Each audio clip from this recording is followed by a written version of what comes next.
Vamos lá então com a coletiva, pós-jogo, técnico Marcelo Cabo. Boa noite, professor. As perguntas então da imprensa de Brusque da região. Primeira pergunta, repórter Cláudio Santos, Rádio Cidade. Onde o Brusque deixou escapar um resultado melhor? Foram dois tempos bem distintos, né?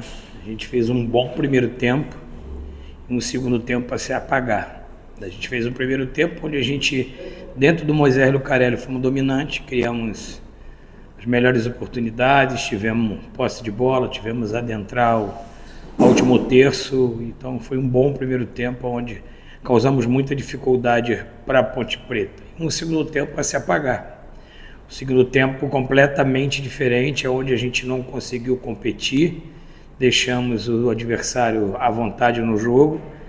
A gente, quando chegava no último terço, a nossa tomada de decisão era muito ruim no segundo tempo, proporcionava as transições do adversário, perdemos quase todos os duelos do segundo tempo, primeira, segunda bola, e aí a Ponte Preta foi dominante no segundo tempo.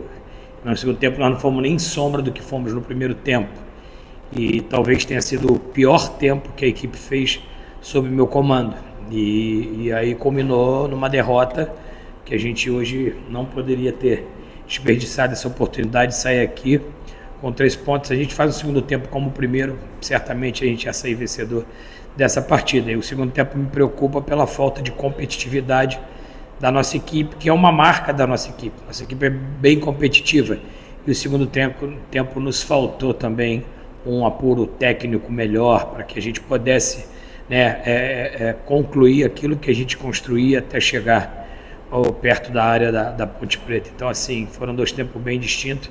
Isso aí resume a partida. Mais uma do Cláudio Santos. Os 2 gols saíram dos pés do armador da Ponte Preta. Faltou uma marcação especial no Elvis? Não faltou, porque no primeiro tempo ele não jogou. O que a gente treinou, o que a gente trabalhou, eu tinha certeza que o Elvis iria jogar, pelo tamanho da pressão que tinha aqui na Ponte Preta. Trabalhamos para isso e, se você perceber no primeiro tempo, ele quase não teve espaço para jogar, teve uma marcação muito encurtada, né? A gente conseguiu afastar as melhores ações, porque o Elvis, ele é tecnicamente um jogador de muito refino técnico e um cognitivo alto. Então, o que a gente fez no primeiro tempo foi não deixar ele colocar esse lastro dele para fora.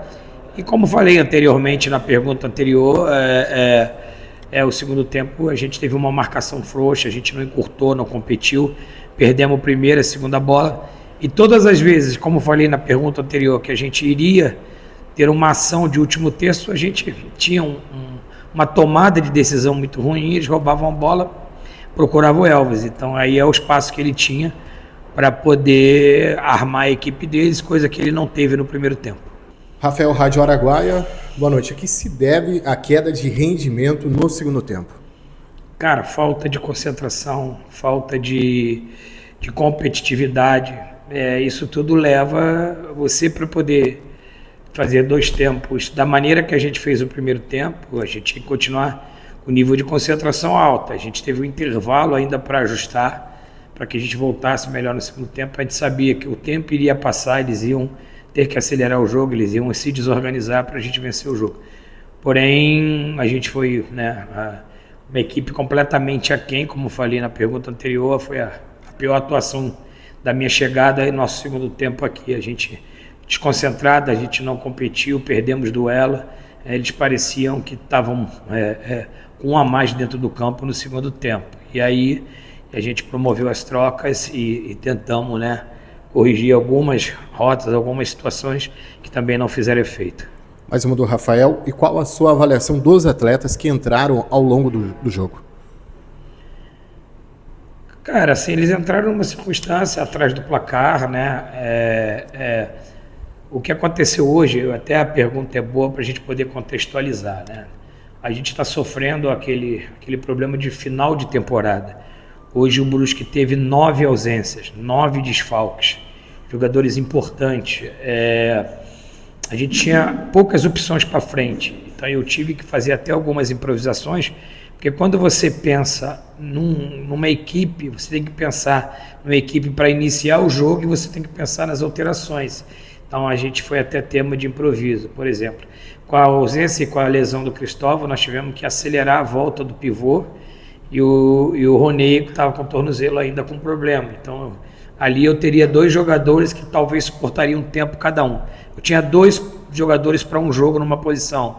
O Luiz estava programado só para 45 minutos. O Luiz podia ter me dado uma opção de começar o jogo. O Gemerson programado para 30, 35 minutos. Então, a gente ainda tem nós até aceleramos um pouco a volta do Gemerson hoje, pelos problemas clínicos que a gente está sofrendo.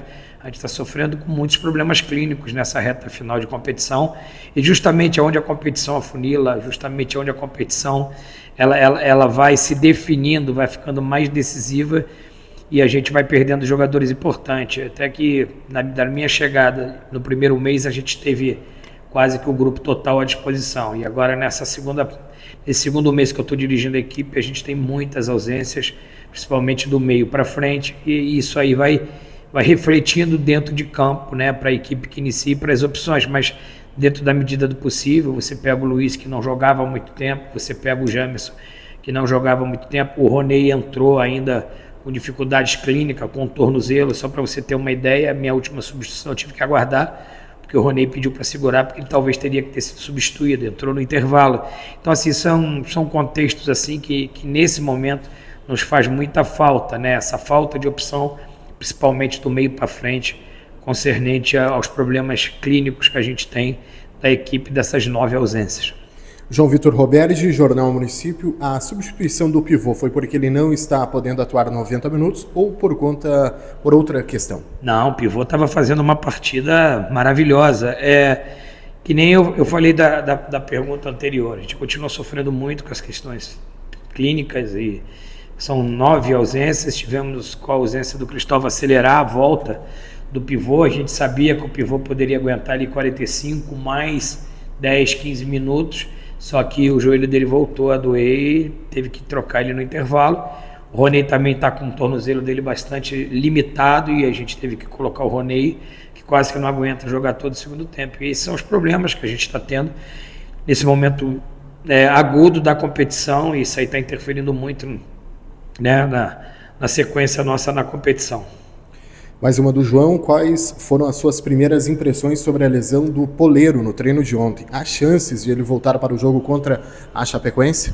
A gente, que nem falei, nós perdemos o Mocelin domingo, né? Era 2 jogadores que iriam ser titular nessa equipe de hoje, que era o Mocelin e o Poleiro. O Mocelin também teve um problema na panturrilha no domingo, no treino, e ontem o Poleiro também teve um problema também no treino. Ele acabou escorregando e teve um problema no treino. E agora está entregue ao departamento médico. Ele fez o exame ontem, né? O nosso departamento médico está acompanhando.